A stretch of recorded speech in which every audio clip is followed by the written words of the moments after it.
El Cabildo.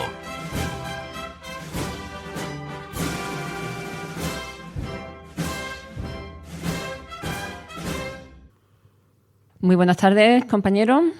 ¿Qué tal? Muy buenas, ¿cómo estamos? Pues nada, llegando al noveno capítulo, al noveno cabildo. A la novena entrega, al delantero centro de la alineación. Exactamente, acercándonos a la delantera de nuestro cabildo. No debemos dejar pasar, antes de meternos en nuestra faena, de hacer alusión, bueno, pues a ese acontecimiento que ha tambaleado los cimientos de la sociedad española, ¿no? El lunes pasado, aunque lo comentamos, lo puntualizamos en redes sociales, esta temporada el Cabildo no se emite en directo, lo grabamos, bueno, pues con antelación, y cuando lo emitimos, pues evidentemente había sido grabado con anterioridad a ese terrible accidente de Adamuz en el que han perdido la vida 45 personas. Y bueno, pues desde aquí, evidentemente, queremos mostrar nuestras condolencias, mandarle muchísimo ánimo a sus familiares y desear el prontísimo restablecimiento de los heridos que aún quedan en los hospitales cordobeses, ¿no? Evidentemente, modestamente y desde aquí, con la máxima humildad, pues nos sumamos a las condolencias y le mandamos un cariñosísimo abrazo a las familias que están pasando probablemente lo inimaginable. Sí, sin duda. Bueno, pues ¿de qué vamos a hablar hoy? Cuéntame. Bueno, pues nos vamos a retrotraer en el tiempo. Vamos a arrancar el DeLorean, que tanto Vamos a arrancar nos gusta, el DeLorean y nos vamos a ir atrás, pues unos 200 años, ¿no? Concretamente 216 años. Sí, porque más o menos fue por estos días, fue por estas fechas finales de enero. Nos ha servido de pretexto. Sí, un poquito. Siempre intentamos buscar ese lazo que nos lleve tiempo atrás, y nos vamos a ir a la Semana Santa de la Sevilla, entre comillas, napoleónica. Correcto, así es. Justamente por estas fechas, en el año 1810, llegaron unos señores que hablaban francés, vestidos de soldados, y dijeron, vamos a entrar en Sevilla. Evidentemente lo estamos llevando al extremo de la parodia. Vamos a tratar de situarnos y vamos a ver cómo afectó eso, no únicamente a la ciudad, sino también a sus cofradías, que son parte ineludible de la realidad de Sevilla. Sí, hay que poner todo un poco en contexto, un contexto general que siempre nos gusta hacer. Estamos en el marco de las guerras napoleónicas. Hay por ahí un señor bajito, pero con una ambición desmedida.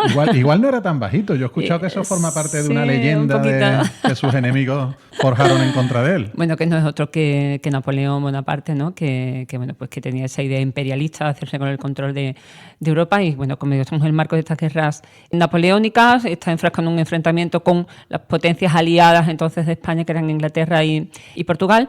Pero hay un tratado, que es el Tratado de Fontainebleau, que se firma en 1807, por el que España le va a permitir la entrada a Francia para atacar Portugal. Realmente fue lo que nosotros decimos un queo. Se quedaron con nosotros los franceses. Le tomaron el pelo a las autoridades españolas de aquel entonces. Evidentemente, para pasar de Francia a Portugal por tierra, el camino es territorio español, y efectivamente así fue lo que se acordó en aquel tratado, en aquel pacto. Lo que pasa es que las verdaderas intenciones de Napoleón no era solamente llegar a Portugal, sino apropiarse del país que estaba a mitad de camino, que no era otro que el nuestro. Es verdad que en España se le trata de ofrecer resistencia, y tenemos episodios tan conocidos como el levantamiento del 2 de mayo, o, sin ir más lejos, la batalla de Bailén, ambos en 1808, la batalla de Bailén exitosa para los intereses españoles, pero fueron anécdotas dentro de la tendencia generalizada de un ejército mucho más experto, mucho más numeroso, con más equipamiento y con más conocimiento táctico y de todo tipo. Entonces, el avance hacia el sur, pues evidentemente fue imparable, y por pura situación geográfica, una vez que llegaron a las inmediaciones de Sevilla, ya los éxitos anteriores y todo lo que había sucedido con quienes se enfrentaban a estas tropas francesas eran de sobra conocidas, y en la ciudad se tomó la inteligente actitud de pactar una capitulación. No quiero dejar pasar la oportunidad para, siempre que puedo lo hago, para rendir honores a dos sevillanos que sí que plantaron cara, que formaron parte de esa resistencia a los franceses, que no son otros que González Cuadrado y Palacios Malaver, que además tienen la calle, ¿no? Paralelas a la calle de Feria, además las dos unidas, las dos juntas, ¿no? Estos héroes de la resistencia francesa, que al final acabaron siendo ajusticiados y enterrados en el Patio de los Naranjos de la Catedral de Sevilla, González Cuadrado y Palacios Malaver. Pues en una de estas calles, en González Cuadrado, si no estoy yo equivocado, tenía su residencia Manuel López Farfán, del que estuvimos hablando en el episodio anterior, por vincularlo a algo que ya hemos hecho. Bueno, pues, hay que decir que la Junta Suprema de Sevilla, que estaba instalada en el antiguo colegio jesuita de San Hermenegildo, al final huyen y se trasladan a Cádiz y bueno, pues dejan la ciudad pues completamente pues, sí, inicialmente van a San Fernando y luego sí, más adelante pues a ya lo que es el gobierno de sí. la nación, de lo poquito que podía quedar, se va a Cádiz. El avance es realmente rápido. Estamos en el mes de enero, en el día 22, hace realmente muy poquito. Llegan a Córdoba y la toman, viendo el percal y sabiendo el saqueo que ya había sido perpetrado en muchas otras ciudades españolas. Conventos como los capuchinos y los cartujos emigran respectivamente a Cádiz y a Portugal. Los capuchinos hacen acopio de cuantos murillos pueden, porque saben que el mariscal Soult, ese redomado ladrón que estaba al frente de las tropas, pues era una persona culta y le gustaba apropiarse de lo que no era suyo. Ya había saqueado el Imperio Austrohúngaro. Culto y mangante. En anteriores campañas, se juntaban las dos cosas, era la peor combinación.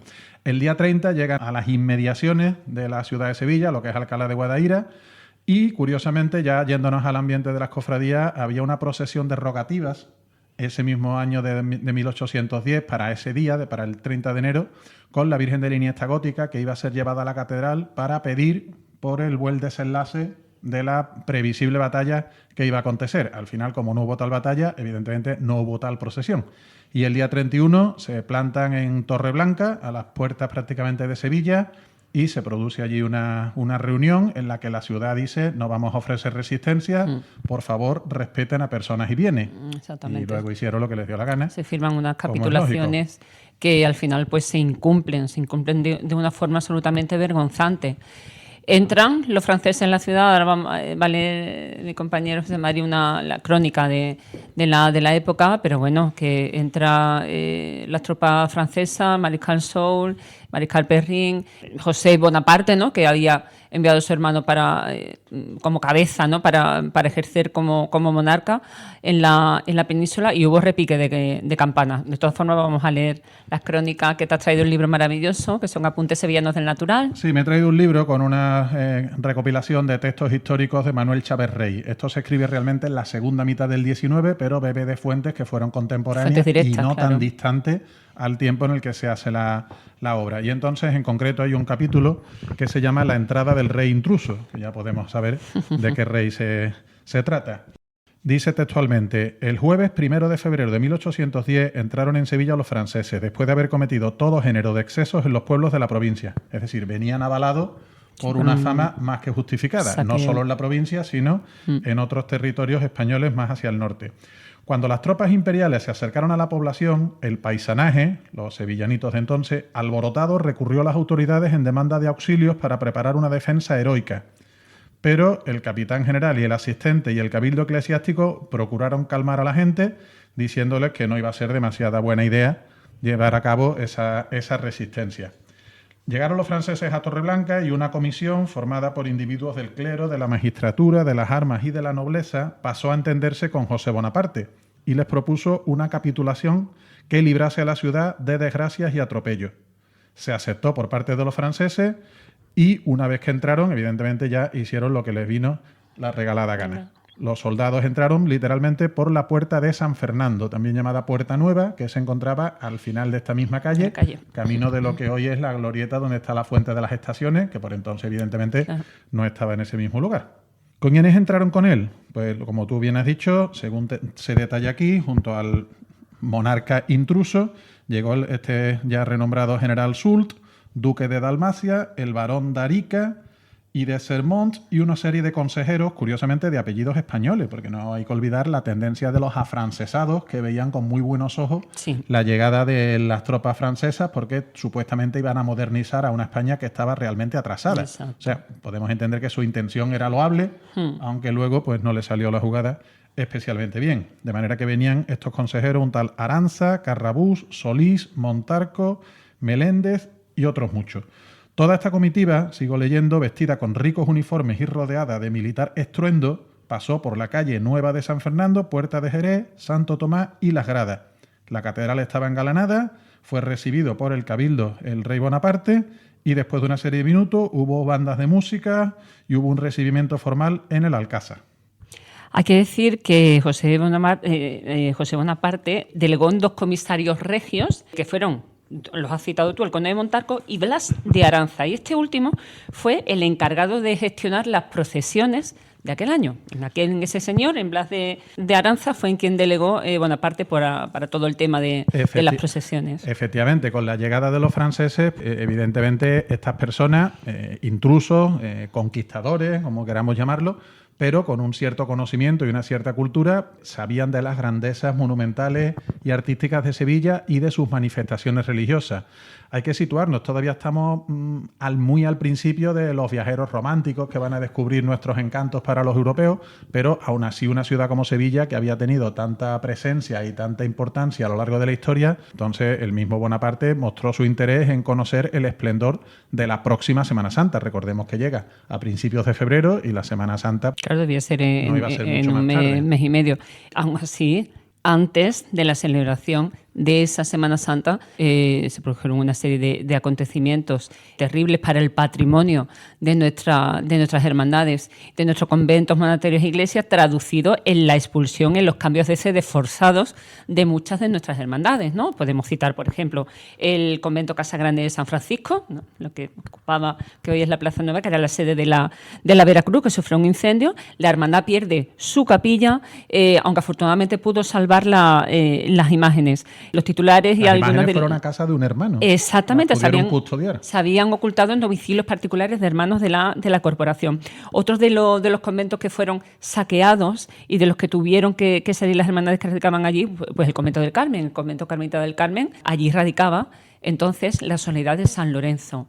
Una corporación riquísima que había atesorado un patrimonio importantísimo, bueno, porque era una corporación formada entonces exclusivamente por nobles, por la nobleza, y había acaparado, como digo, un patrimonio importantísimo. De ahí se fue la hermandad a San Miguel y posteriormente acabaría en San Lorenzo. Eso es. La capilla fue demolida parcialmente en mayo de 1810.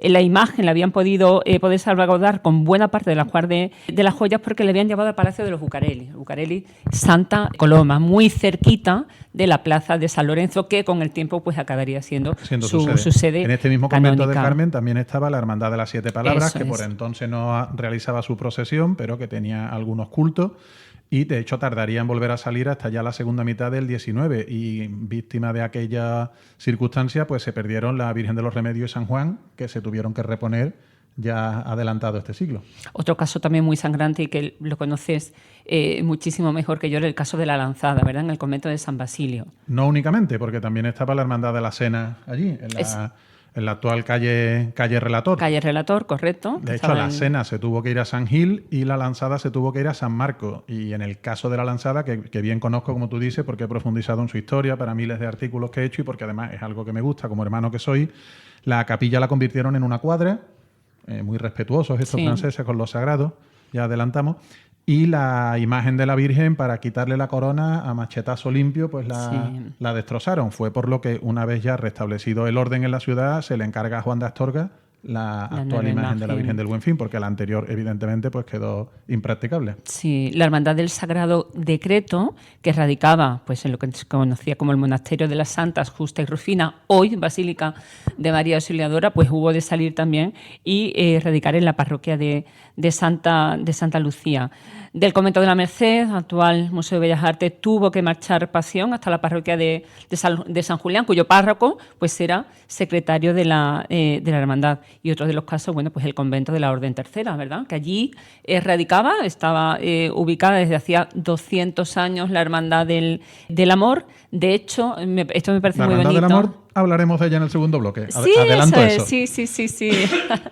Bueno, pues 200 años y fruto de esa estancia, ¿no? De tantísimo tiempo, el retablo en el que hoy podemos ver a la hermosísima Virgen del Subterráneo pertenecía a la Hermandad del Amor. Bueno, pues de allí hubo de salir también el Hermandad del Amor, el amor. Que se fue a cohabitar con la Soledad en la iglesia de San Miguel, por entonces en pie, y que luego la Revolución mal llamada gloriosa borró de un plumazo. Y también estaba allí la hermandad de columna y azotes, Correcto. porque entonces no eran todavía las cigarreras, que fue recogida en... Tengo aquí, por la fuente que yo he consultado, la parroquia de San Pedro, pero no sabe, yo había o San leído Pedro en o Santiago, ¿no? Es que yo creo que provisionalmente estuvo en una Sí, y luego fue a la otra. eso Así que es, sí. igual ambas respuestas son correctas, como se dice en los exámenes tipo sí. test, ¿no?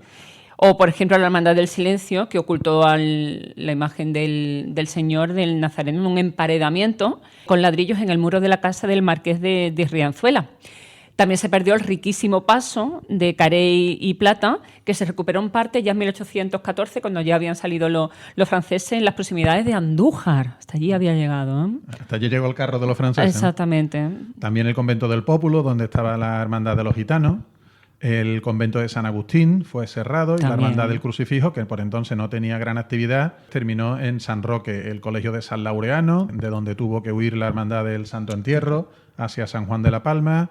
En fin, podríamos ir prácticamente uno por uno y el saqueo pues, fue absolutamente generalizado. Terrible, sí. También es verdad que a nivel urbanístico la llegada de los franceses supuso la modernización, en cierto modo, del callejero de Sevilla, porque una ciudad saturadísima de conventos y de calles estrechas necesitaba algún que otro espacio abierto. Lo que pasa que la decisión de los espacios normalmente fue sacrificando lugares sagrados que hoy, por desgracia, nos lamentamos en no poder conocer. La famosa Plaza de Santa Cruz era donde estaba la parroquia de este mismo nombre. Perdiéndose los restos de Murillo. ¿Qué más? Bueno, la Plaza de la Magdalena actualmente, Sí, que claro. también en este caso corrieron igual fortuna los restos de Martínez Montañés. De Martínez Montañés, correcto. Y algún que otro espacio público de Sevilla. ¿Nos vamos a aquella Semana Santa? Vámonos ya concretamente a la Semana Santa, que es una Semana Santa pues muy condicionada, muy coartada por la estancia de los franceses, y hay un texto que nos va a hacer viajar directamente a cómo se vivió aquello. Sí, en este caso vamos a hacer un paralelismo con lo que hemos consultado antes. Antes hemos visto esos apuntes sevillanos de Manuel Chávez, ahora vamos a acudir a los Anales de Sevilla de 1800 a 1850, que escribe José Velázquez Sánchez, que curiosamente se llama igual que el compositor de Aniversario Macareno, pero en este caso estamos hablando de un señor del siglo XIX que no tiene nada que ver. Este es un libro que muy pormenorizadamente detalla todas las circunstancias de la Sevilla de esta primera mitad del siglo XIX y se detiene en episodios como el que ahora mismo vamos a mencionar. Se sitúa en el año 1810, los franceses llevan apenas mes y pico en la ciudad, y habla de las calamidades que tuvo que sufrir la ciudad en la celebración de la Semana Santa. Por lo pronto, las solemnidades tuvieron unas evidentes novedades, y es que buena parte del patrimonio sagrado de la catedral había sido puesto a buen recaudo, con lo cual el boato de estas celebraciones tuvo que verse bastante minorado. Mermado, claro. Detalles tan curiosos como que la procesión de las palmas de la catedral no hubo palmas, porque solían venir de las provincias de Granada y Murcia, que no estaban precisamente para poder suministrar este tipo de materiales en ese momento. Y la procesión de las palmas, según detalla este cronista, tuvo que hacerse en el interior de la catedral y no afuera, porque la actitud generalizada de la soldadesca francesa era burlarse, cuando no directamente impedir las manifestaciones religiosas. Tenían una idea anticlerical muy extrema y se metían por medio de la procesión, molestaban, de manera que para evitar altercados se hizo exclusivamente en el interior de la catedral.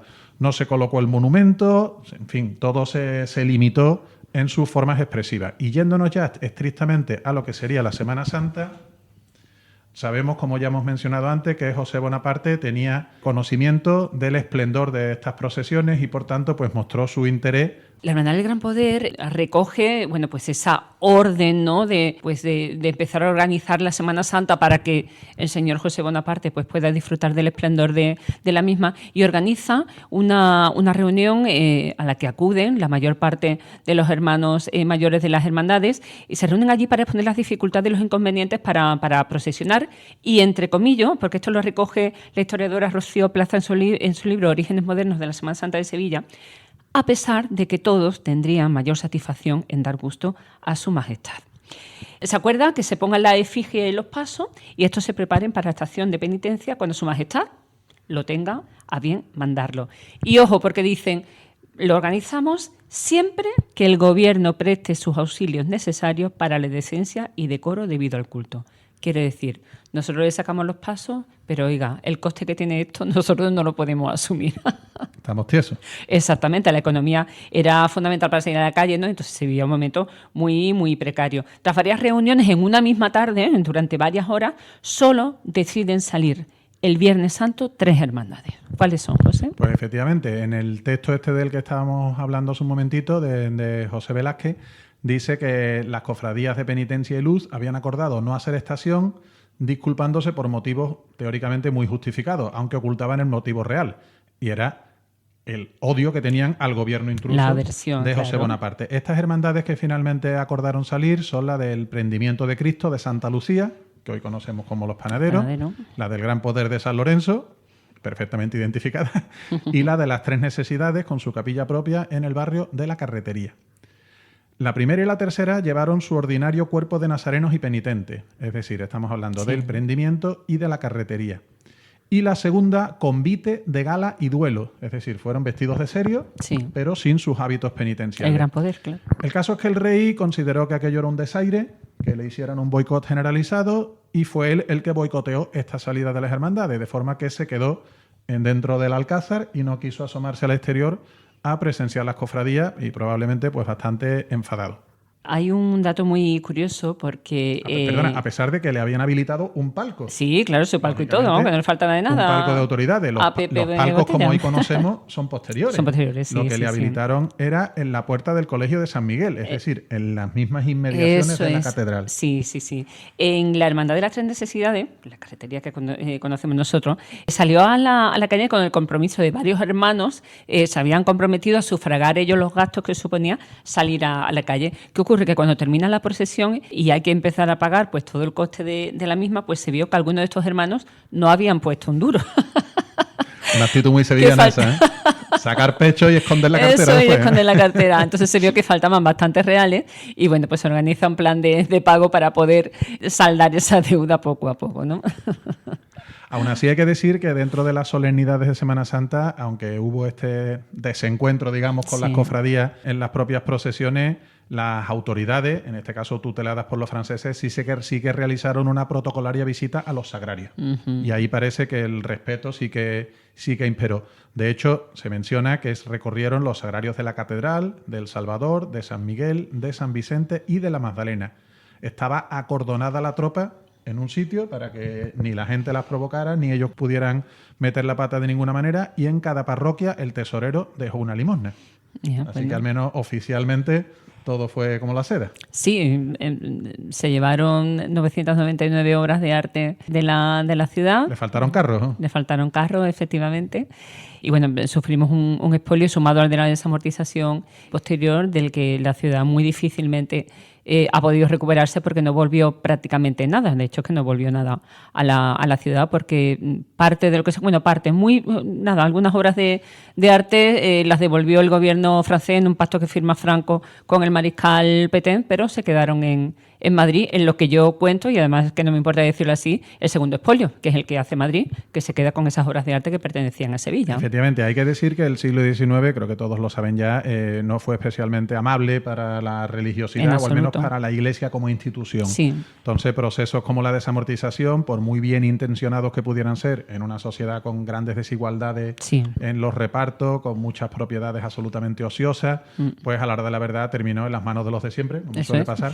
Y buena parte de estos bienes que se lograron recuperar, ya no me voy a los del siglo XX que acabaron en Madrid, sino que directamente en el siglo XIX algunos regresaron a Sevilla, pero por la generalizada desacralización acabaron en museos, en colecciones particulares, de manera que los templos en los que se habían concebido y para los que se habían hecho, pues nunca más volvieron a verlos. Quedaron los muros desnudos, efectivamente. Sí, así es.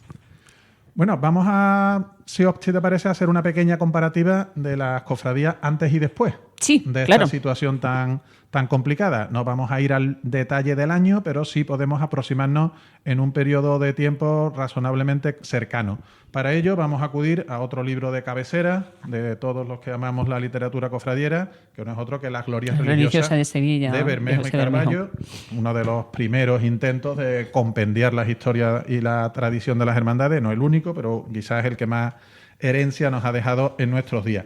Y en su introducción, antes de meterse en el detalle particular de cada una de las hermandades, reproduce una nómina de las cofradías del año 1775. Sé que son algunos años antes, pero bueno, digamos que en el cómputo general del tiempo no es tan lejano.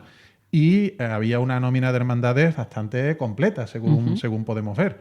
De hecho, el miércoles santo habla de la Cofradía de la Salud y Refugio, es decir, de San Bernardo, de la del Cristo de la Salud y la Virgen de las Angustias en el Pópulo, Hermandad de los Gitanos, el Cristo del Silencio y la Virgen de la Amargura de San Juan de la Palma, la Amargura, por supuesto, la entrada en Jerusalén de los Terceros, la de Nuestra Señora de Regla de Santa Lucía, que no es otra que la del Prendimiento, Despedimiento y Virtudes en San Isidoro, una hermandad de la que no queda hoy en día prácticamente rastro, la de San Juan Evangelista en la Iglesia del Carmen, la de la Presentación de San Ildefonso, obviamente hoy la del Calvario, la del Buen Fin en la Iglesia de San Basilio, la Hermandad de la Lanzada.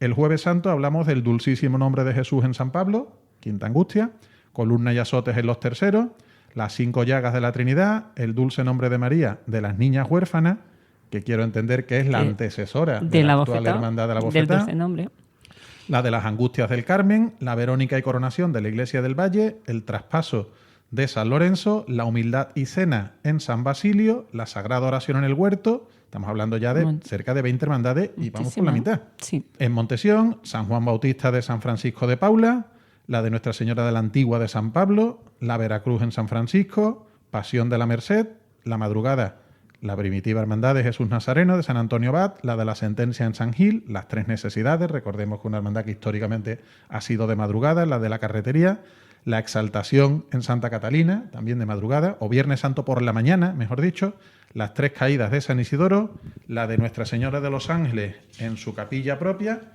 y el Viernes Santo por la tarde, Montserrat, las Lágrimas de San Pedro en San Ildefonso, la Piedad de Santa Marina, el Santo Crucifijo de San Agustín, la Expiración de la Merced, el museo, el Santo Entierro en San Laureano y la Soledad en el Carmen, de la que hemos hablado de San Lorenzo. Van 35 cofradías, a las que hay que sumar 11 más en Triana. El miércoles santo las Aguas en San Jacinto, la del Buen Viaje de Santa Ana, el jueves santo la Expiración y Patrocinio, la de Nuestra Señora del Camino, la de Nuestra Señora de los Peligros, muchas de estas desaparecidas en el tiempo, la del Cristo de las Penas y la Estrella, de la Iglesia de la Victoria, todas estas 4 el jueves, en la madrugada la Esperanza y Caídas, de la Iglesia del Santo Espíritu, y la de la O, y el viernes por la tarde, Nuestra Señora de la Encarnación, que luego acabaría siendo titular de San Benito, Nuestra Señora de la Parra y la Virgen del Desconsuelo. Es decir, hemos hablado de 35 y 11, 46 cofradías en 1775 en unos tiempos complicados. Su pedazo de Semana Santa, una ciudad sí, señor. muy venida menos y una ciudad con serias dificultades en lo económico y en lo poblacional, podríamos decir. A modo de contraste, tenemos una noticia histórica de las cofradías de penitencia que en Sevilla hacen estación esta Semana Santa, según han acordado sus respectivas hermandades, fechada en 1815. O sea, pues ya posteriormente, posteriormente a la expulsión de los franceses. A la expulsión de los franceses. Eso Un segundito que consulto el documento. Vale, pues aquí nos dicen que el Domingo de Ramos saldrá la entrada en Jerusalén, Amor de Cristo y de Santiago y Nuestra Señora del Socorro. Esta cofradía sale en la tarde de este día y si no, en la del lunes o martes santo. Hay que tener en cuenta la flexibilidad que por entonces era posible. Hoy en día, para encajar una cofradía, ¿no?, en otro día. Imaginaros, ¿no? De aquí pasamos ya al Jueves Santo. Es decir, todo lo que hemos dicho antes del Miércoles Santo o se cambiaba de día o directamente en este momento pues dejó de salir porque las posibilidades no eran las mismas. El Jueves Santo tendríamos el Sagrado Descendimiento de nuestro Señor Jesucristo y Quinta Angustia de María Santísima, que sale del convento de San Pablo de la Orden de los Predicadores. La Sagrada Oración en el Huerto y la Virgen del Rosario de su capilla contigua al Colegio de Santa María de Montesión, también de la Orden de los Predicadores, 2 hermandades de espíritu dominico. Y aquí se acaba el Jueves Santo. ¿Eso? Nada que ver. Viernes Santo por la mañana, Jesús Nazareno, Santa Cruz en Jerusalén y María Santísima de la Concesión, de la capilla de lo que fue hospital de San Antonio Abad en la calle de las Armas. Todavía Alfonso XII no había nacido, no le podían poner una calle. El Santo Cristo de la Salud y las Tres Necesidades. Estamos hablando de la carretería y continuaba, como ya hemos dicho, en la madrugada. Santo Cristo del Gran Poder, curiosa manera de llamarlo, y María Santísima del Mayor Dolor y Traspaso de San Lorenzo. Sentencia que dio Pilato a Cristo y la Virgen de la Esperanza de San Gil. y ya nos vamos al Viernes Santo por la tarde. La madrugada ya se ha terminado y el Viernes Santo por la tarde, curiosamente ese año estaba prevista que saliera la Lanzada y la Virgen del Buen Fin, que en esta crónica dice que salía de San Basilio, evidentemente, y le dedica pues un texto bastante más extenso que a las demás cofradías. Vamos a seguir avanzando. Posteriormente a esta, la novena cofradía, ya estamos el viernes por la tarde, van 9 solamente, saldría el Sagrado Decreto, Santísimo Cristo de las Cinco Llagas y Madre de Dios de la Esperanza, de la Iglesia Parroquial de Santa Lucía, también hoy desaparecida para el culto, la Exaltación y la Virgen de las Lágrimas, de Santa Catalina, y en Triana, en paralelo, la cofradía número 11 de esta nómina sería Jesús Nazareno y la Virgen de la O, y la número 12, el Santo Cristo de la Sangre y Madre de Dios de la Encarnación. Y se acabó lo que se daba. Ya. O sea, podemos ver el antes y el después. Sí. No digo que todo esté derivado de la invasión francesa, pero que es muy simbólico Mucho. el declive y las circunstancias tan adversas que las hermandades padecen en pocos años. Mucho es que Estamos hablando de 30 años. Claro, efectivamente, es que fue una merma del patrimonio 40, pues, perdón. que se traduce en eso, ¿no? Que quedaron empobrecidas absolutamente y para salir a la calle evidentemente hacía falta unos medios económicos y materiales de los que se le desposeyó. Ahí lo tenemos. Decimos que las cofradías son hijas de su tiempo y mediante esta aseveración cierta y evidente solemos justificar actitudes, pero también son hijas de su tiempo a la hora de padecer las desgracias. Los avatares, propias efectivamente, de cada tiempo. de cada episodio, Ya de cada episodio en histórico. este programa, que nos gusta mucho saltar en la historia hacia atrás, hemos visto pues todo lo que sucedió en los tiempos de la República, todo lo que sucedió ahora en la época de la invasión napoleónica y a lo largo de muchos otros momentos en los que las cofradías pues han tenido que pasar apuros más que notables. Eso es, ¿no? Pero bueno, con una capacidad absolutamente asombrosa para sobreponerse a todas esas vicisitudes, ¿no? Algunas se quedaron en el camino y hermandades extinguidas que también hemos dedicado algún programa a alguna de ellas, pero si por algo se caracteriza la Semana Santa de Sevilla, que ya pues suma pues 600 años, ¿no? 6 siglos, esa capacidad prácticamente milagrosa de poder adaptarse a la historia y a todos los avatares que conlleva. Capacidad de supervivencia, que se Eso dice, es, sí. de adaptación a los tiempos, Eso es. porque además no hay que irse muy lejos en el tiempo, cuando en la dictadura muchos asimilaban las cofradías al poder eclesiástico, Sí. que era muy cercano al poder político, al poder dictatorial de Franco. Muchos pensaban que llegando la transición, la popularidad de las hermandades se iba a enfriar mucho. Todo lo contrario. No conocían justamente la esencia de las hermandades y hasta qué punto están por encima Sí. de todas estas circunstancias coyunturales. Sí, efectivamente. Que estas corporaciones hayan sobrevivido 400, 500, 600 años no es casualidad. No es casualidad, exactamente, no es casualidad. Bueno, pues nada, nos ha quedado este bloque histórico que tanto nos gusta, ¿verdad? Haciendo ese viaje en el tiempo para conocer pues esa otra etapa de nuestra Semana Santa. Empezamos el segundo bloque, que viene súper interesante, ¿no? Tenemos invitados de postín. Invitados de altos rangos, así que De hecho, quédense tenemos al otro lado. sendas varas doradas. Sendas bandas doradas, efectivamente. Y además muy de actualidad, muy de actualidad. Claro, Así que por eso vienen. quédense que hay mucho que contar, mucho que preguntar y mucho que escuchar. Pues estamos de vuelta en un momentito.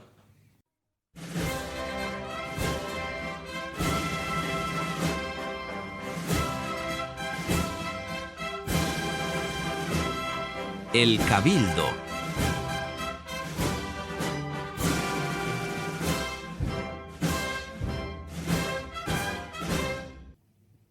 Bueno, pues aquí estamos de vuelta en la sección que tanto nos gusta, la de la barra de chapa. Lamentablemente me quedo yo solamente al frente de esto y confío en estar a la altura porque mi compañera María José tenía un compromiso y no ha podido quedarse, así que esperemos que todo salga como nos gustaría.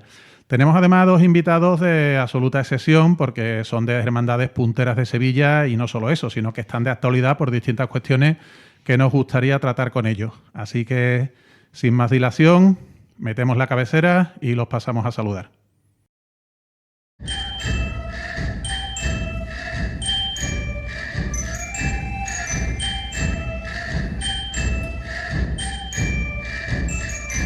La barra de chapa.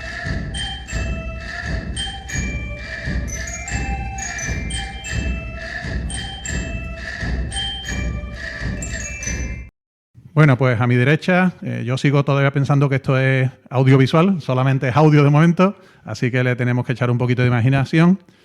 Tengo a José Ignacio del Rey, hermano mayor de la Cofradía de los Estudiantes. ¿Qué tal? ¿Cómo estás? Buenas tardes, encantado de estar aquí. Pues nada, igualmente encantado nosotros de tenerte. Y a la derecha de él, prácticamente frente a mí, está Juan Cruzado, que es hermano mayor de la muy cercana, porque estamos en la calle Álvarez Quintero, Cofradía del Amor. ¿Qué tal, Juan? Pues muy bien, encantados también de estar aquí y agradecidos por la invitación. Pues nada, para nosotros es un honor teneros aquí. De hecho, tú ya repites, tú estuviste en formato vídeo, ahora estamos solamente en formato audio. Sí, sí. Y encantado de que nos vayas contando la actualidad de vuestra hermandad. Bueno, yo voy a, en primer lugar, la pregunta general. ¿Qué se respira en vuestras hermandades? ¿Cómo estáis? ¿Cómo estamos preparando el presente año? Empiezo, por ejemplo, por José Ignacio, que lo tengo más cerca. ¿Cómo se afronta? En este caso va a ser tu primera Semana Santa comandando la hermandad estudiantil. Pues vamos muy bien, la verdad que desde que se ha encerrado Artasá, pues como se dice, sí es verdad que ha cambiado el ambiente. Yo vengo y estamos ya en la hermandad limpiando, tenemos esta semana el triduo, con lo cual ya empezamos los cultos, se respira otro aire, ya se ve una ilusión en los hermanos en lo que viene, porque es que quedan... Ya estamos en la cuenta atrás. Quedan 60 y pocos días, o sea que estamos... Sí, de hecho nosotros en las redes sociales nuestras, que administra mi compañera María José, estamos haciendo una cuenta atrás cada día, con una cofradía, como yo hacía en mis tiempos de instituto, que lo sabrán mis amigos de entonces, y ya estamos pues a menos de 2 meses. Y esto está aquí, con lo cual tenemos que ponernos alerta y todo el mundo a funcionar y con muchísima ilusión. ¿Y cómo se plantea ese Domingo de Ramos, Juan? Ya tampoco está muy lejos, ¿verdad? No, eso está ahí a las puertas, como se suele decir, y este año pues viene más pronto, o viene pronto. Y la verdad que es que frenético ya, porque es que es verdad que las fechas se echan encima y por mucho que uno ya tenga la lección aprendida, en mi caso ya son 7 años, va a ser la 8ª Semana Santa. ¿Te cogió gusto al cargo, no? Le he cogido gusto, y hemos vivido de todo, porque ya nos olvidamos del COVID, nos olvidamos de todas estas circunstancias, que hemos aprendido muchísimo también, por supuesto. No nos quedaba otra, ¿eh? Pero aún así, los nervios, las prisas, y bueno, y más en este caso que tenemos el objetivo de abrir la nueva casa para después de 2 años pues poder atender a nuestros hermanos como se merecen, ¿no? De una manera, yo creo que va a ser extraordinaria y espero que todo el mundo lo disfrute, ¿no? Tenemos una actividad frenética ahora mismo. De hecho, la casa se estrenó hace un par de días, el sábado, así Correcto. Que ahora vamos a preguntar porque todos los que hemos estado allí y los que no han estado pero les han llegado noticias saben que es una obra absolutamente fantástica, ¿no? Estamos deseando de ponernos ya en funcionamiento oficialmente y de que todos los hermanos la conozcan, todos los hermanos, ciudadanos, turistas que se asoman por allí. Puertas abiertas, ¿no? Puertas abiertas. Bueno, ya seguimos con este tema, me va a perdonar José Ignacio, que ahora retomamos el Martes Santo. Claro. Es cierto que una hermandad como la vuestra, que parece increíble que viviendo en el centro, donde pues cada vez quedamos menos sevillanos, desgraciadamente, sí. Estéis ya con una nómina por encima de 6.000 hermanos, seáis la cofradía con más nazarenos del Domingo de Ramos. Sí. ¿Cuál es la clave de este éxito, de esta popularidad? Obviamente no es una hermandad nueva, es una hermandad con un abolengo y con una historia, pero también hay otras que son así y no tienen ese esplendor. ¿Por qué crees tú que el amor...? Bueno, yo te diría que las hermandades, precisamente las que residen en El Salvador, digamos, tienen una dinámica muy parecida, porque Pasión, es cierto. Pasión igual, ¿no? Tiene una nómina de hermanos grandísima y creciendo. La Hermandad del Rocío de Sevilla, que no es de penitencia, pero igual creciendo con una actividad tremenda, y yo creo que en esa línea nos movemos. Y es verdad que es un caso un poquito paradójico, ¿no? Porque efectivamente el centro, tal y como está actualmente, pues dista mucho de ser barrio, de tener esa vida de barrio, hay mucho turismo y bueno, nosotros intentamos también aprovecharnos de ese turismo, pero bueno, yo creo que en nuestro caso concreto, pues en esa dualidad que tiene la hermandad de la parte de los niños, y después pues la cofradía de negro, pues ahí nos vamos retroalimentando, una cantera que tenemos fenomenal y fantástica que no deja de entrar y que posteriormente pues se van incorporando pues a los 14 años a la cofradía de negro, ¿no? Y bueno, pues intentando estar muy cerca del hermano, intentando tener una actividad adecuada a los tiempos, a las necesidades, intentando incentivar mucho pues también que la gente se involucre en proyectos de servicio a las necesidades que hoy día pues nos presenta la sociedad, y pues, enganchando pues de esa manera, trabajando los cultos, la juventud, bueno, lo que todas las hermandades hacemos en realidad. Todas las hermandades trabajamos Yo en una en el línea caso muy del amor parecida. tengo que dar la razón, obviamente no es que lo dudara, pero es que lo vivo en primera persona. O sea, yo soy vecino del barrio, yo vivo cerquita de aquí, como ya he comentado en alguna ocasión, y sin ser hermano ahora, lo fui, salí con 4 años porque era la cofradía de los niños, Correcto, pero luego correcto. me apuntaron mis padres en la Iniesta y pensaron que 2 cofradías del día Eso es complicado, eran eso está incompatibles. complicado, eso es complicado. Pero lo que vengo a decir, que mi familia también somos todos de San Julián, al menos en cuanto a la hermandad, pero mi hijo segundo y mi hija pequeña van a las catequesis de la Hermandad Sí, del Amor. sí, sí. Y Sí, lo sí. que encuentran allí es espléndido. Sí, sí. O sea, lo digo de primera No, mano. ahí efectivamente, ¿no? Ahí llevamos trabajando muchísimos años ya en esa línea y efectivamente pues se nota, ¿no? Se nota cuando hay ese compromiso de, incluso en los momentos malos, de insistir, persistir y no abandonarlo. Y bueno, pues la respuesta yo creo que está un poco en esa línea. Bueno, la otra hermandad de la que vamos a hablar hoy, que es la Hermandad de los Estudiantes, no tiene una cantera de niños, pero sí tiene una cantera de jóvenes, porque lógicamente ese vínculo con la universidad entiendo que también es un caladero para hermanos que se van aproximando y que le encuentran ese vínculo afectivo y devocional a las imágenes y que luego ya cuando salen de la universidad, lógicamente permanecen... No me puedo quejar de niños tampoco, ¿eh? Tengo niños jóvenes. Sí es verdad que la costumbre de muchos universitarios de acercarse a la hermandad cuando están estudiando en la universidad se mantiene. Muchos se acercan por ese motivo. Y los universitarios que lo han sido, que ahora empiezan a tener niños, apuntan a sus niños a la hermandad. Claro. Y entonces es verdad que ya se van creando familias, estirpes y... Sagas, ¿no? Exactamente. Entonces...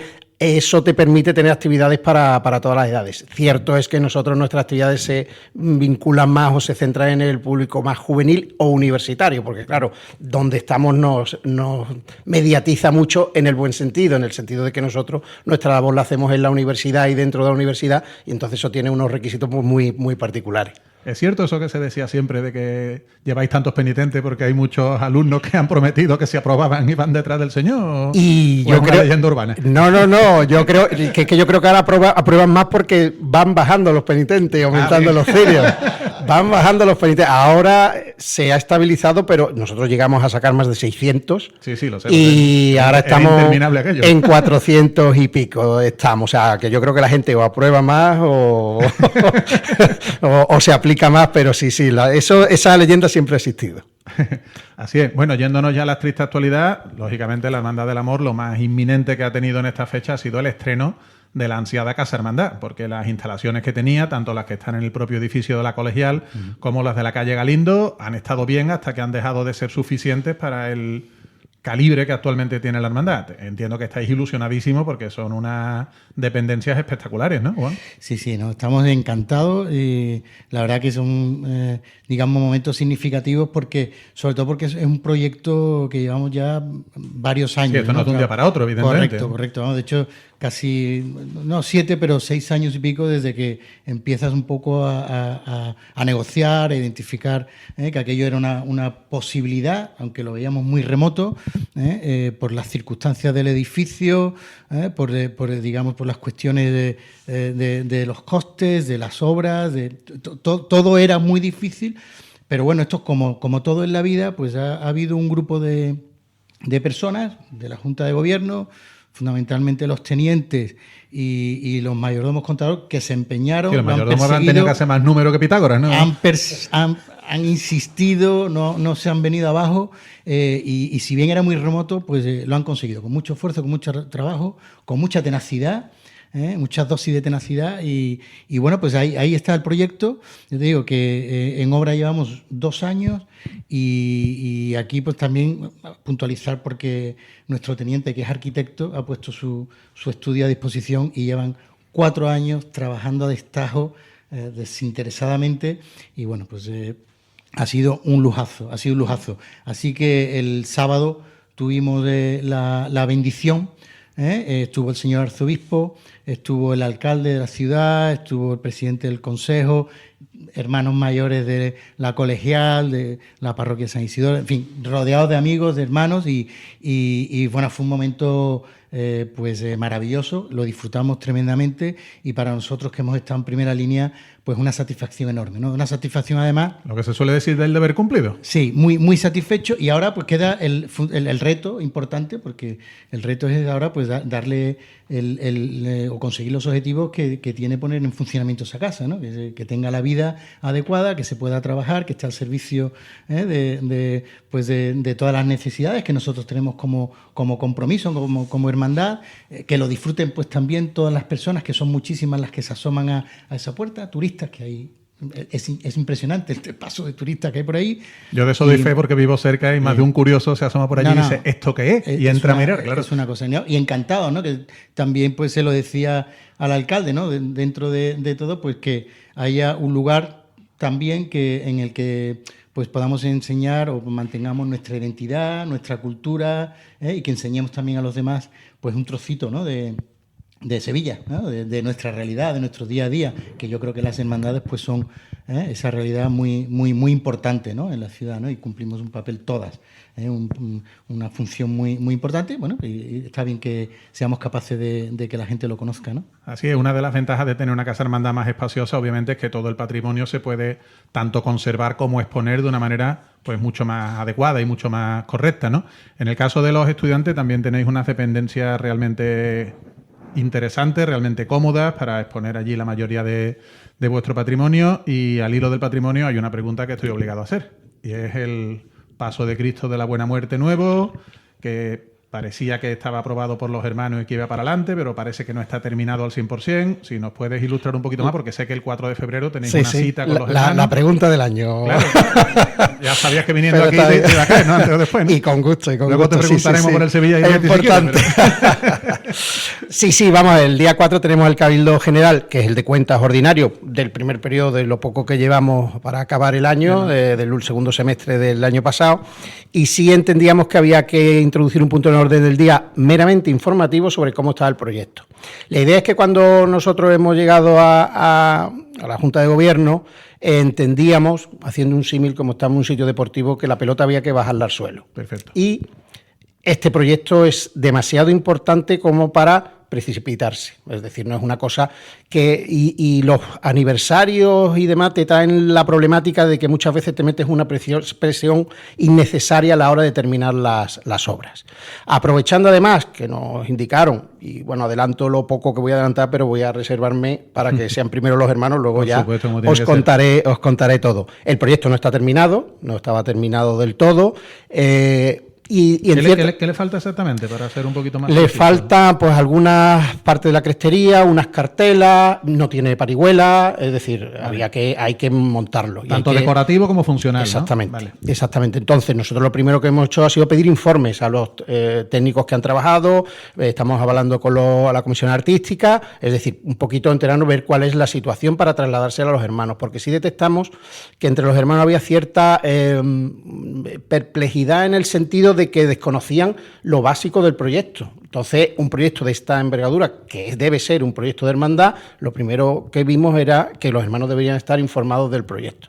Entonces, el día 4 lo que vamos a informar es del estado del proyecto, de lo que ha costado, de lo que costaría terminarlo, de qué fases quedarían, etcétera, etcétera, de todas las posibilidades el estado de la cuestión. Que se produce. Exactamente, el estado de la cuestión. Claro, la cuestión era si el martes santo iba a salir o no iba a salir, porque parecía que aparentemente podía salir, nosotros entendíamos que hasta que no esté terminado no debería procesionar. Sí, que no hay necesidad ninguna de precipitarse. Otra cosa es que el anterior se hubiera enajenado o estuviera mal estado. Que claro. Si mis hermanos me dicen que lo saque, pues lo sacamos, pero lo van a decidir ellos. Perfecto. Es decir, y además, y otra cosa respecto a lo que has dicho al principio, que si el Cabildo Hermano lo aprueba, es un proyecto aprobado por un Cabildo General, con lo cual, mientras los hermanos no digan lo contrario, ese proyecto sigue adelante. Sí, simplemente es cuestión de ver si es el momento o todavía no. ¿Y de qué forma? Perfecto. Y aparte, este año cumplimos 100 años de la primera salida procesional, de que somos cofradía. Al día siguiente justo además, porque fue un 30 de marzo y este año el martes santo el 31. A mí me daba mucha cosa, mucha pena que no saliera el paso antiguo. Pero no es el paso que se Bueno, el estrenó paso en el actual, año, perdón. que se estrenó en el año 26. Exactamente, De José exactamente, Olivera. con un gran esfuerzo de los hermanos. Se puede decir muchas cosas del paso. A algunos les puede gustar más, les puede gustar menos, pero es el paso que todas las generaciones de la hermandad han visto y han visto al Cristo al encima. Y tiene además una carga sentimental, no me voy a meter en la materia artística, muy importante. Y hay muchos hermanos que están apegados a ese paso, muchos. Sí, porque es el que han conocido, Claro. Claro, entonces yo creo que en esa salida, pues sí, hombre, yo creo que en homenaje además a todas las generaciones que nos han precedido, no pasaba nada porque siguiera saliendo el paso y la hermandad tener un tiempo de reflexión para lo que tenga que venir. Vale, pues te agradezco la respuesta porque en el contexto general en el que nos movemos hoy, que prácticamente nos quedamos con el titular Sí. y no profundizamos más allá de la segunda línea de una noticia, podría entenderse que directamente es que esta Junta, por desavenencias con la anterior, rechazaba el proyecto. Sí. No es el caso, simplemente es que queréis ver la manera y la forma de... Una cosa es la opinión personal que podamos tener sobre el paso y sobre el proyecto, pero la realidad es la que es un proyecto aprobado por un cabildo general. Está respaldado por los hermanos, y además Exactamente. con una mayoría sustancial, que hasta donde yo sé otras veces han sido un poquito más ajustadas las mayorías que han... Bueno, esta fue la que fue. Claro. Fue la que fue. Es la que, vamos a ver, es que yo hablar de mayorías mayores o menores en temas de cabildo, y lo vivimos todos los días, esto no va de yo tengo más mayoría y luego pacto con la... No, vamos a ver, el cabildo decide y decide por uno y está igual de bien que si decide por 100. Es que es una cuestión que yo creo que debemos... ¿Aprobado o no aprobado? Exactamente, está aprobado, ya está. No podemos ir mirando hacia atrás todo el rato. A partir de ahí, sí es cierto que el proyecto deben hacer lo suyo los hermanos. Y los hermanos deben entender qué es lo que hay.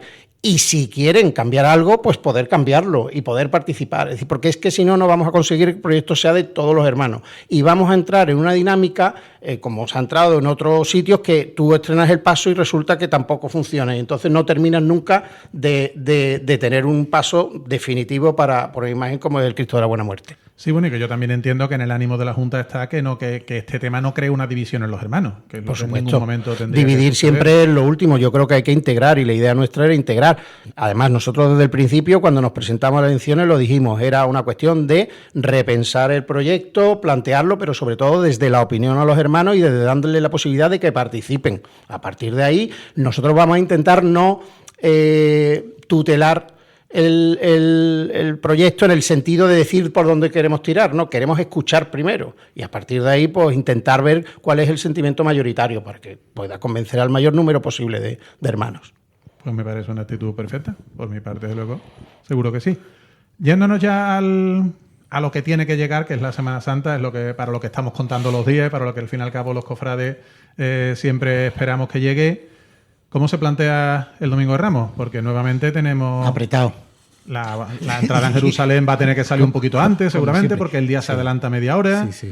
Eso puede que implique sacrificar un poco esa mañana tan bonita en El Salvador. No sé, a lo mejor hay que cerrar las puertas antes, porque la borriquita no saca 4 ni 5 nazarenos, evidentemente. Saca un cortejo bastante numeroso. Eso es una decisión conjunta que efectivamente pues hay que tener en cuenta que nos va a condicionar, sobre todo en la primera parte, pero también con la intención de que el final del día no sea tan tardío, ¿no? Sí, que la Virgen no entre las tantas, como algún año. Correcto. Y entonces yo creo que, bueno, pues en esa, decisión, pues prima que efectivamente pues no entremos pues a las 2:30 de la mañana, que está siendo muy normal en los últimos años.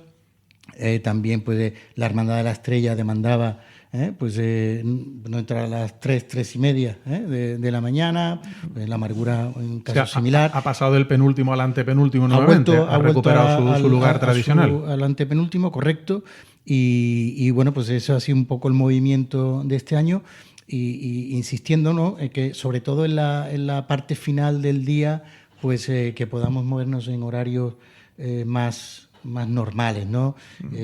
Ya es que, por ejemplo, bueno, el año pasado fue un año un poquito enrarecido por el tiempo, que ahí tuvimos que tomar también decisiones un poco todos, pero bueno, entrar en carrera oficial, entrar en la catedral a horas del día, no casi al día siguiente, ¿no?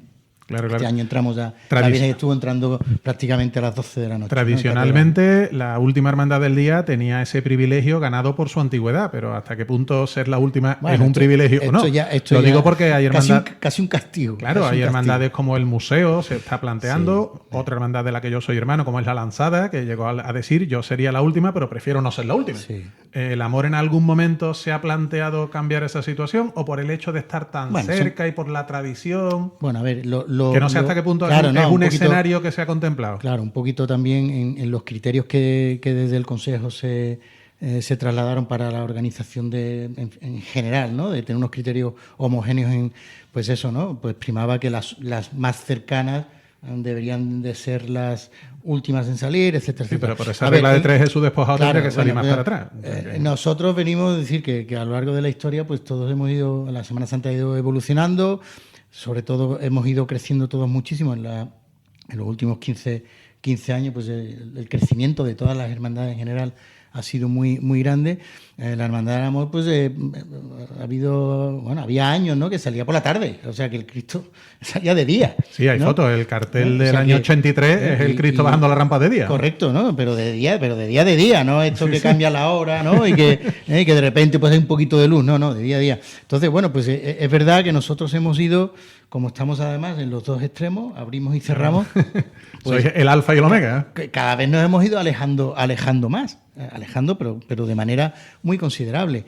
Entonces, bueno, pues realmente pues es una molestia, porque, insisto, no es una cuestión de privilegio o no privilegio, sino que pasamos por carrera oficial a horas ya muy tardías. Y el Domingo de Ramos empieza muy pronto. El Domingo de Ramos, a diferencia de otro día, pues desde muy temprano por la mañana, es un día festivo, es domingo. Que te voy a contar que algunos salimos a la una. Correcto, ¿no? Y la gente está con muchas ganas, con mucha intensidad en la calle y se hace un día muy largo, ¿no? Y bueno, pues el final pues es muy tarde también, muy tarde, ¿no? Y bueno, pues ahí estamos, ¿eh? No es fácil, ¿eh? Y aquí también, pues entre todas las hermandades del domingo, pues entre todas un poco intentando también buscar una solución global, que sea buena para todos, ¿no? Y efectivamente, pues ahí vamos a intentar que, sobre todo que la dinámica sea buena, ¿no? Que tampoco haya roturas por ningún lado. Bueno, pues de la Plaza del Salvador nos vamos a ir a la calle San Fernando. ¿Cómo se plantea ese martes santo? Este año se sale ya. Igual de apretado. No sale. Este año hemos encargado sol y moscas. Con lo cual, el compromiso es salir como sea, si las circunstancias lo permiten. Claro, siempre que sea posible, por supuesto. Pero sí, este año toca. Pero ya fuera broma. Este año toca. Permítame la expresión, con el baile de los martes santos. Lo difícil es enterarse, sí, ya la verdad. Para salir, ya de un año para otro. Eso es salgo de día, el llevarse también tiene las dos caras de la moneda, que yo ya no sé si tengo que merendar, si tengo que comer. Las costumbres inveteradas de comer con la familia y demás se pierden y se despista. Hay días uno. que no hay manera de cambiar y hay días que no hay manera de que dejen de cambiar.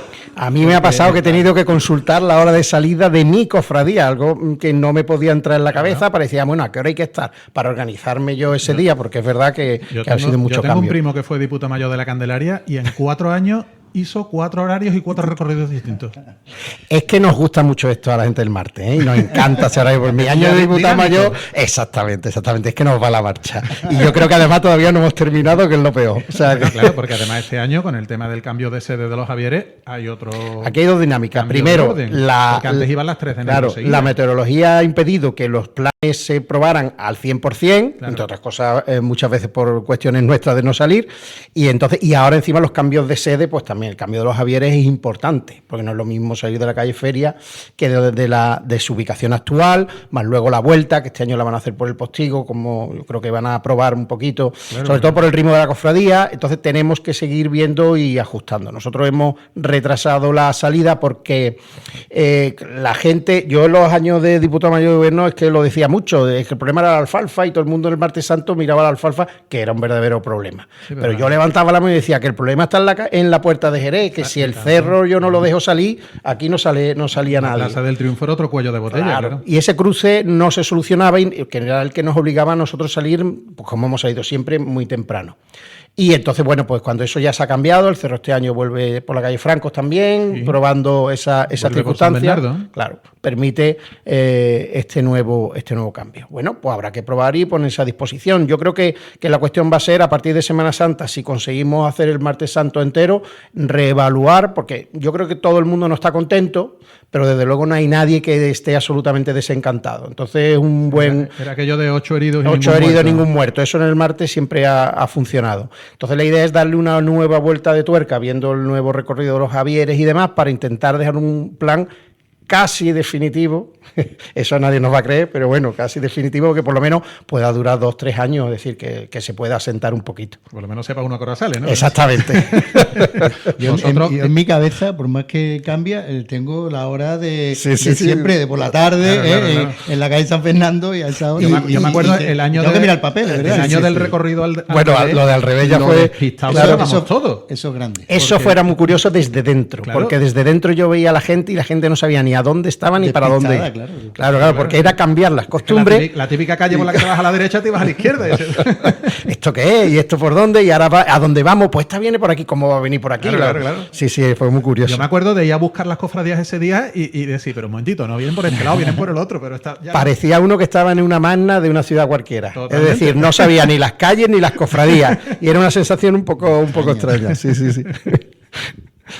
Bueno, hemos tocado el tema, digamos, peliagudo con los estudiantes y me temo que con el amor también hay que tocarlo. La restauración del Cristo, hay un informe ya hace tiempo, pero no se termina de tomar la decisión. Yo entiendo que es probablemente el bien más preciado que tiene la hermandad, hay que ser extremadamente cauteloso, no es lo mismo que cuando se restauró el manto, que por muy artístico que sea su valor, no es una imagen de culto. ¿En qué punto se encuentra esa situación? Bueno, trabajando una opción que pueda presentarse a los hermanos y si puede ser, será. Yo en estos años tengo claro que si puede ser, pues se va a hacer más pronto que tarde, porque si, bueno, que no hay digamos ninguna diferencia, ni hay nadie que no entienda o que no quiera que ese valor que tú dices, patrimonial, que es del Cristo del Amor, pues sobre todas las cosas, pues prevalece su conservación, ¿no? Y bueno, pues ahí es donde estamos trabajando, vamos a trabajar para poder asegurar ese valor, ¿no? Así que más pronto que tarde eso va a estar encima de la mesa. Bueno, yo aprovechando que una de mis debilidades en el tema de la Semana Santa es la música procesional y que tengo aquí a dos hermanos mayores, les voy a hacer dos preguntitas. ¿De música? No voy a preguntar que quién hizo tal cosa, sino ya Vamos Ahí, mal. yo no sé sin nada. Yo le paso palabra a él. voy a palpar la opinión. Vamos a ver. En el año 1924 se estrena Detrás de la Virgen del Socorro Pasan los Campanilleros. Amigo. Hoy en día no es una marcha que vaya a sonar, Sí, entiendo, por el espíritu, el carácter que tiene la cofradía. Pero es que da la casualidad de que en el año 2024 la Virgen vuelve de la catedral en una procesión que no era penitencial Sí, sí. y en la plaza estábamos mucha gente esperando. Sonó al Santísimo Cristo del Amor, que no es mala cosa. Sí, sí. ¿Fue porque a nadie se le ocurrió o porque No, mira, te voy a contar. os dio un poco de No. respeto en el espíritu que hoy en día tiene la cofradía? Estaba en el repertorio que no se pudo tocar en el aniversario de la marcha. Sí, O sea, pero para el Domingo de Ramos. sí, estaba Bueno, en el repertorio. ese año el Domingo de Ramos Estaba en el repertorio. fue un desastre, ¿no? Claro. Estaba en el repertorio y se iba a tocar porque de la crónica del año que se Del estrenó, estreno, sí. que se estrenó, había una crónica, ahora no recuerdo muy bien, que hablaba del estreno de la propia marcha detrás del Palio del Socorro, entrando Sí. en la Plaza de San Francisco. Eso hablamos en el programa pasado, sin ir más lejos. Correcto. Y que además después se tocó porque gustó mucho. Sí, con la puerta y cerrada. Se pidió, ya casi entrando en Plaza El Salvador, y se repitió. ¿Vale? Había la idea de tocar. Es verdad que la marcha con Cigarrera hablamos de suavizarla un poquito, Sí. ¿vale? De quitarle ese tal de. Y es verdad que había una versión. La cacharrería. Exacto, había una versión muy bonita, además tocada en un tempo un poquito distinto y sonaba fenomenal. ¿Verdad? Pero bueno, pues no se pudo hacer y ahí murió. Ahí murió el intento. Alguno pidió que efectivamente al regreso de la catedral pues se tocara, pero no, al final se decidió no hacerlo. Bueno, nos quedamos con las ganas, porque yo no ¿Quién veo sabe? nunca A la lo mejor Virgen del otro día. Socorro, y era el día y la hora. Bueno, y ahora nos vamos en el tema musical a los estudiantes. Obviamente es una hermandad de negro, pero yo no hace muchos años le escuchaba a esa Virgen Caridad del Guadalquivir, Rocío. Hoy entiendo que de manera muy acertada lleva otro estilo, un poquito más sobrio. Yo pregunto, cuando el señor fue hace poco con la banda, ¿a alguien se le pasó por la cabeza dejar de procesionar en silencio y darle algún acompañamiento? ¿O fue una ocasión y eso es implanteable tal y como hoy en día está concebida la hermandad? No lo sé, pero no me voy a escapar. No lo sé porque la decisión no la tomé yo. Muy buena decisión la que se tomó. Es decir, para que no haya dudas. La decisión fue muy buena, la tomó la Junta de Gobierno. Yo creo que era un extraordinario. Y a mí siempre me ha parecido que es un extraordinario. Además fue un gran extraordinario. Es decir, fue una maravilla. Absoluta maravilla. Y todos lo pudimos disfrutar. Ahora bien, luego la hermandad no ha habido, o no detecto yo, que los hermanos pidan eso. Habría que cambiar las reglas, pero bueno, a ver, las reglas se cambian. Si los hermanos quieren, que son los dueños de la hermandad, es que en cada momento las generaciones de hermanos son las que tienen que coger el destino de la hermandad. A mí me gusta mucho lo libres que eran ante nuestros padres. Éramos, cuando digo nuestros padres, en el año 24, tocarle detrás de la Virgen del Socorro. Correcto. Y ahora yo creo que sería de juicio sumarísimo en la plaza de San Francisco y probablemente colgado más de uno. Lo mismo pasaba con Caridad del Guadalquivir. Tenía unas circunstancias muy concreta y se tocaba hasta que se dejó de tocar. Ya está, no pasaba nada, pero es que había gente que se rasgaba las vestiduras. Nosotros somos de negro, pero tristes no somos. Serios, pero no tristes. Exactamente, y tenemos una mentalidad y una forma de ser que no es una rigidez. Entonces, yo te digo, por ejemplo, en los años 80 yo he conocido, Rocío se tocaba en Diputación. Sí, yo lo he visto, ¿no? Y te doy una primicia, volverá a oírse. No me digas. Volverá a oírse. Ahí. Es decir, yo no le voy a tocar Rocío en otro sitio. A la salida. No, o a la salida, no. Y normalmente, porque su sitio es ese, porque sonaba ahí, eso es patrimonio inmaterial. Igual que cuando se estrenó Hermano Costalero o Madrugada, es decir, cuando teníamos nosotros a Abel Moreno en Soria 9, tuvimos la suerte de estrenar todas esas marchas. Si no, la misma Virgen del Estudiante dirían que no nos pega. Es que yo creo que hay que ir con los sitios y con la historia. El patrimonio inmaterial existe. Y yo creo que esos detalles y esos homenajes, porque eso me acuerdo de mis años de Juan Moña, de niño de Juan Moya, y sonaba y no pasaba absolutamente nada, y era un toquecito. Pues a mí esas cosas no me disgustan. Así que Bueno saberlo. Atentos a la programación. Estaremos pendientes. Hablando de patrimonio inmaterial, ¿el Cristo con clavelio o con lirio? De las dos formas. Porque hay de todo. Y con rebujo y como sea. Da igual. Yo es que no soy en eso. Categórico, ¿no? No. Y yo sacaré el Cristo, vamos, en Junta de Gobierno. Entiendo que la sacaremos con lirios, con claveles y con lo que haga falta. Vamos, que no somos en eso. Tenemos una sola opinión. Entonces, cada año, además, lo va a decidir la Junta de Gobierno. No lo va a decidir nadie en concreto. Con lo cual, lo plantearemos y la Junta lo decidirá. Muy bien. Pues yo, por mi parte, no nos queda mucho más. Aprovechando que estáis aquí los dos, quería que cada uno hablara de cómo ve la otra cofradía y si tiene algún sitio particular donde disfruta especialmente, donde le gusta o si se fija en algo en especial. Así que me llevo a Juan de la mano al Martes Santo y que me diga a los estudiantes cómo y dónde le ve. Pues yo, volviendo a lo que decía antes, ¿no? A esos cambios de horario, para mí, yo siempre he ido a ver salir a los estudiantes, siempre, a la calle San Fernando, siempre. Y lo tengo en mi cabeza. También tengo que decir que cada vez me cuesta más trabajo salir a buscar esa Semana Santa que yo hacía de más joven. Antes se movía uno con más facilidad. Correcto. Pero yo mi búsqueda de los estudiantes ha sido casi siempre, después lo he visto en muchos más sitios, ¿no? Pero mi recuerdo siempre ha sido ir a ver salir a los estudiantes en la calle San Fernando con el sol pegándote de lleno. Bueno, y José Ignacio también está con el sol viendo bajar la rampa a la borriquita. No. ¿O ve la cofradía en otro sitio? Yo la veo en otro sitio, pero además mi Semana Santa, bueno, de joven sí era porque era de los Artibles y de verla varias veces. Jóvenes seguimos siendo. Entonces, de más jovencito. Y era de verla y a la salida de la catedral y luego acompañarla hasta que entraba y ya luego me iba a la Amargura, luego a la Estrella. O sea, vamos a ver, cuando hacíamos uno... Dime que la Iniesta la veía también, ¿no? Por lo menos. También, claro, pero la Iniesta la veía de ida. Entonces eso era fundamental. final, cuando empecé a tener los niños, empiezan los problemas. Entonces ya tenía que ver la borriquita en Orfila y el amor marcaba el comienzo de mi Semana Santa. Yo encerraba a mis niños en casa, se quedaban acostaditos monísimos y entonces yo ya salía y empezaba Eso es así. la Semana Santa. Todos los padres hemos hecho eso. A partir de las 10 de la noche empieza tu día. Exactamente. Entonces, el amor yo le he cogido mucho cariño porque lo veo ya desde que sale en la catedral y lo voy acompañando, la calle Alemanes, toda esa la subida hasta que llega al Salvador, y para mí es una delicia porque es el reencuentro con muchísimas cosas. Este año no, este año último no, porque con el cambio, como salía más tarde, me fui a verlo a la esquina de Javier Lasso, antes de entrar en Javier Lasso, pero claro, como iba ya con el retraso, el parón fue horroroso y era una cosa muy complicada. Por eso yo celebro el cambio que se ha vuelto a recuperar los horarios anteriores, porque van a facilitarme a mí ese momento. Así que me quedo con Alemanes y con todo ese giro, que una maravilla. No he debido decirlo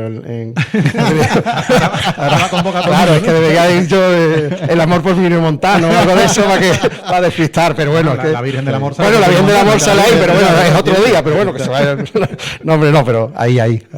Una última cuestión que creo que puede ser interesante para que vendáis vuestra hermandad, que no es necesario, por supuesto, pero en las dos hermandades tiene un peso fundamental el Cristo. Que 2 pedazos de palio se pierde la gente que se va después del Cristo. Contarme por qué se tienen que quedar. Yo lo sé, pero a los amigos que nos están escuchando, porque el palio del Socorro y el palio de la Virgen de la Angustia, Dios mío. Pues sí. Pero el paso de Cristo pues tiene, lógicamente, el poder de convocatoria y de devoción que tiene. No sé, Ignacio, en tu caso. Yo, el que no ve la Virgen del Socorro, no ve Semana Santa, ni sabe de Semana Santa, con lo cual es una cuestión básica. Es decir, es que eso es fundamental. Si no has visto la Virgen del Socorro, no has visto la Semana Santa, tal cual te lo digo. Y en lo que a mí me corresponde, es que son 2 cofradías distintas y es otro aire y es un paso distinto, y es un paso que va andando y que lleva una alegría contenida y que además cada vez tiene más adeptos, es decir, cada vez hay más gente que espera a la Virgen y que la ve, tiene una forma de moverse distinta, claro. Entonces, en ese sentido, la devoción del Cristo es la que es y muy bien, pero bueno, la Virgen tiene su propia personalidad y yo creo que cada vez más la gente la va descubriendo.